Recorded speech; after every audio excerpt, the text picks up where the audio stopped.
بسم الله الرحمن الرحیم. د اسم منصوب د جوړولو چې کوم قواعد دي نو د هغې بیان شروع دی. د یو عام اسم نه اسم منصوب څنګه جوړیږي، د دې چې کوم قواعد دي نو په هغې کې درې بیان شوي دي. څلورم نمبر قاعده هغه دا ده कि जब इसम में ताए तानीस हो तो वो निस्बत के वक्त गिर जाती है. पकम इसम की چې ताए तानीस راغلی په آخره کې کومه تا چې د ها په شکل کې لیکل کېږي، نو کله چې د دې اسم نسبت کېږي او د دې په آخر کې یای نسبتی لګي، نو په هغه وخت کې به دا تای تانیث چې دی نو دا غورځېږي او ختمیږي به د آخر نه، لکه د کوفتن کوفیون او د مکتن مکیون.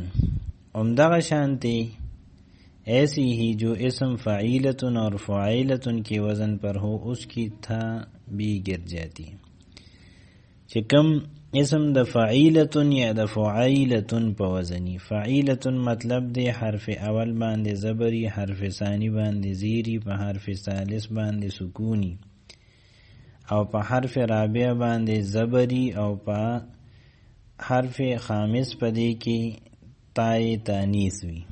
او فعیلتن که حرف اول باندې ضموی، حرف ثانی باندې فتحی، حرف ثالث باندې سکونی او یاوی اغا، او حرف رابع چې دی پای فتحی او حرف خامس پدې کې تای تانیث.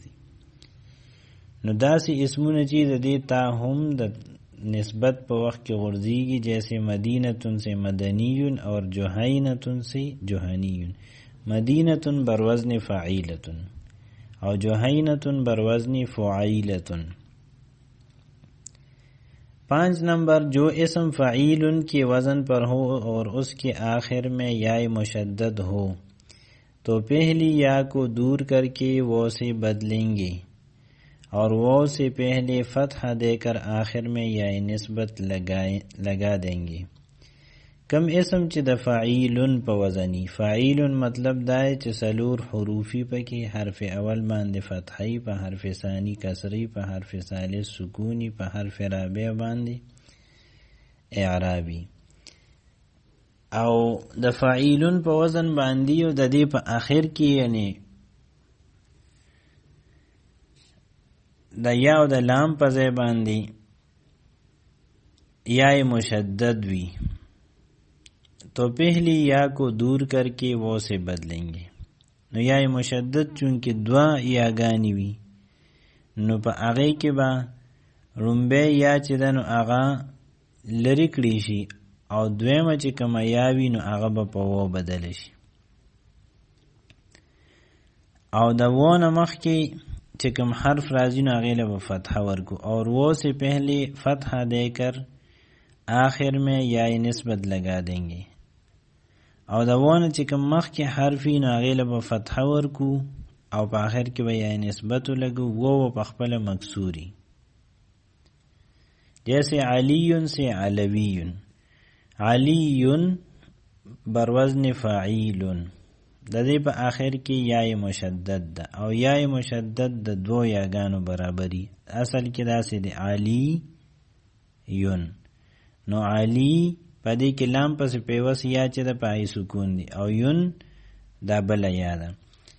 نو پدې ځکه کې علی یون پدې کې بعد یای ساکنه چې دی نو دا ختمه کو دا لومبه یا ده، نو علیون بشي. علیون کې بعد یا چې دا په و بدل کو نو علیون شو. اوس با د وونه مخ کې لام لا فتح ورکو نو علاون شو. اوس با آخر کې یا نسبتی ولګو وله به کسره ورکو نو علویون بشي. او دغه سي نبیون نه نبویون. 6 نمبر قاعده ده اگر یا چوتھی جگہ بعد کسره کې واقع ہو که یا پکې راغلی وي په څلورم ځای کې او د کسرې نه پسې یو اسم داسې دی چې په هغې کې یا په څلورم ځای کې راغلی ده د کسرې نه بعد راغلی ده. تو یا کو حذف کرنا اور وہ سے بدلنا دونوں جائز ہیں.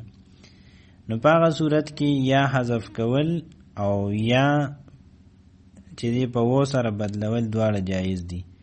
جیسے دہلی سے دہلیون، دہلی د ښار نوم دی، دہلیون د هغې ښار اوسېدونکي، یا دهلویون. نو په دې دهلویون کې اوس داسې کار وشو چې دهلی کې آخر کې کومه یا ده د کسرې نه بعد دغه یا په و بدله شوه او مخکې چې ته کومه کسره و په لام باندې، نو هغه د لام کسره ختمه شوه او په لام فتحه راله او آخر کې یا نسبت لګېده نو دهلویون شو. اوم نمبر قاعدہ دا کہ اگر کسی اسم کے آخر سے حرف اصلی حذف کر دیا گیا ہو، دا یو اسم دا آخر نا حرف اصلی دا حذف کرے شوی دی تو نسبت کے وقت واپس آ جاتا ہے. دا نسبت پا وقت کے آغا حرف اصلی واپس رازی. جیسے اخن پا اصل کے اخوونو، نو چې کله د دې نسبت کیږي نو اخوی به ویل کیږي، اخون سے اخویون. او ابون په اصل کې ابونو چې د دې نسبت کیږي نو ابویون به ویل کیږي. یعنی په آخر کې چې کوم و حرف اصلی حذف شو ا دوباره د نسبت په وجه راغی. دمون سے دمویون. اتم نمبر بعض الفاظ کی نسبت خلاف قیاس آتی ہے. بعض الفاظ داسې دي چې د هغې څه قاعده نشته د نسبت د یعنی د هغې اسماونه چې کله اسم منصوب جوړی د هغې څه قاعده او قانون نشته، هغه د عربو نه چې څنګه سما شوي نو هغسې. جیسے نورن سے نورانیون او حقن سے حقانیون، رئی سے رازیون اور بادیتن سے بدویون. د دې تعلق د سما سره دی، د عربو نه چې څنګه اورېدلی شوي نو هغسې وي، د دې څه قانون او قاعده دا نشته.